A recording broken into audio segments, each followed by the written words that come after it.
Bienvenue aux nouvelles hebdomadaires sur le changement climatique. Aujourd'hui, dans nos nouvelles, le coronavirus réduit les émissions de carbone.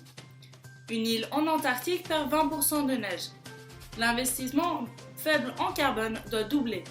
Les économistes ont mis en garde contre des conséquences catastrophiques du changement climatique. Les comptables incitent les entreprises à adopter des politiques vertes. JP Morgan Chase & Co. s'engage à retirer son soutien aux combustibles fossiles. Le secrétaire général des Nations Unies indique les principales actions contre la crise climatique. La consommation et la production font partie du problème du changement climatique. L'habitat naturel du Zimbabwe souffre du changement climatique et les inondations au Royaume-Uni seront fréquentes en raison du changement climatique. Le coronavirus réduit les émissions de carbone.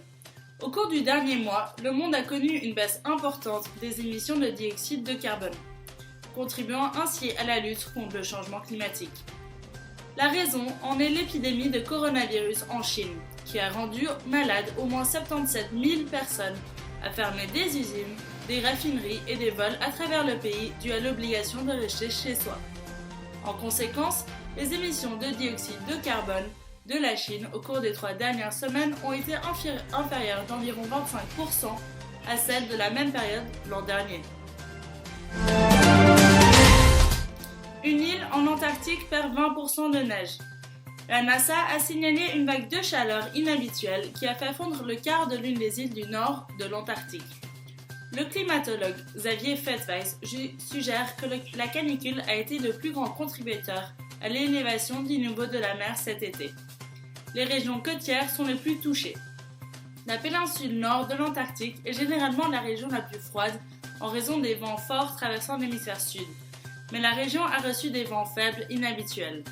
Les calottes glaciaires de l'Antarctique fondent rapidement en raison du changement climatique. L'investissement faible en carbone doit doubler.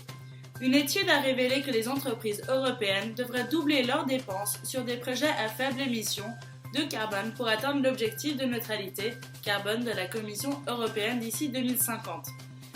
L'étude, menée par les groupes de consultants Oliver Wyman, a examiné 882 entreprises cotées en bourse et a constaté que l'investissement total dans des projets faibles en carbone doivent représenter 25% de l'investissement total, soit le double de 12% actuellement investi.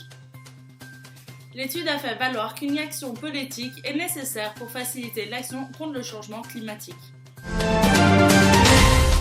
Les économistes nous mettent en garde contre des conséquences catastrophiques du changement climatique. Les économistes de JP Morgan, dans un nouveau rapport sur la société, ont averti que le changement climatique pourrait entraîner des conséquences catastrophiques et irréversibles. Le changement climatique affectera la croissance de l'économie, des actions ainsi que la durée de vie des individus dans les siècles à venir. Le rapport suggère également qu'il existe un risque de famine, de pénurie d'eau, de perte de biodiversité, de conflits ainsi que de tensions politiques. L'entreprise recommande d'atténuer le changement climatique en réduisant les émissions de carbone à zéro net d'ici 2050 et en imposant une taxe mondiale sur le carbone. Les comptables incitent les entreprises à adopter des politiques vertes. L'Institut des comptables agréés d'Angleterre et du pays de Galles et d'autres groupes industriels exhortent les comptables à préparer les entreprises mondiales à une urgence climatique et à encourager les entreprises à définir des stratégies pour faire face au changement climatique. Après le lancement d'une analyse du Financial Reporting Council analysant si les entreprises et les auditeurs prennent correctement en compte les risques financiers de la crise climatique, le PDG Michael Isa a souligné l'importance que les comptables agréés utilisent leur position unique pour faire argument en faveur de la durabilité. JP Morgan Chase & Co. s'engage à retirer son soutien aux combustibles fossiles. JP Morgan Chase & Co., le plus grand financeur mondial de combustibles fossiles, a rejoint la lutte contre le changement climatique.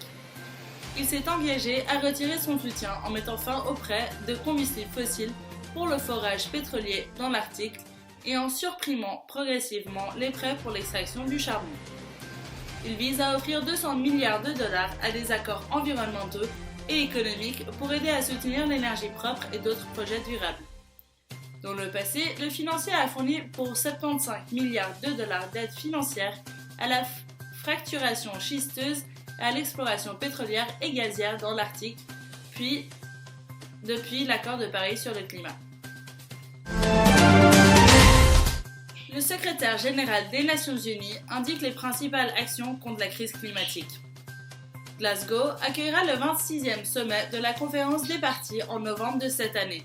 Ces dernières semaines, Antonio Guterres, secrétaire général de l'ONU, a pris la parole lors de plusieurs événements soulignant le rôle des gouvernements pour garantir que l'augmentation de la température de 1,5 degré ne soit pas dépassée, en mettant l'accent sur l'adaptation et le financement, ainsi que sur l'atténuation du changement climatique. L'objectif principal de la COP26, exprimé par Guterres, sera d'accroître l'ambition de tous les pays en termes d'action climatique efficace. La consommation et la production font partie du problème du changement climatique.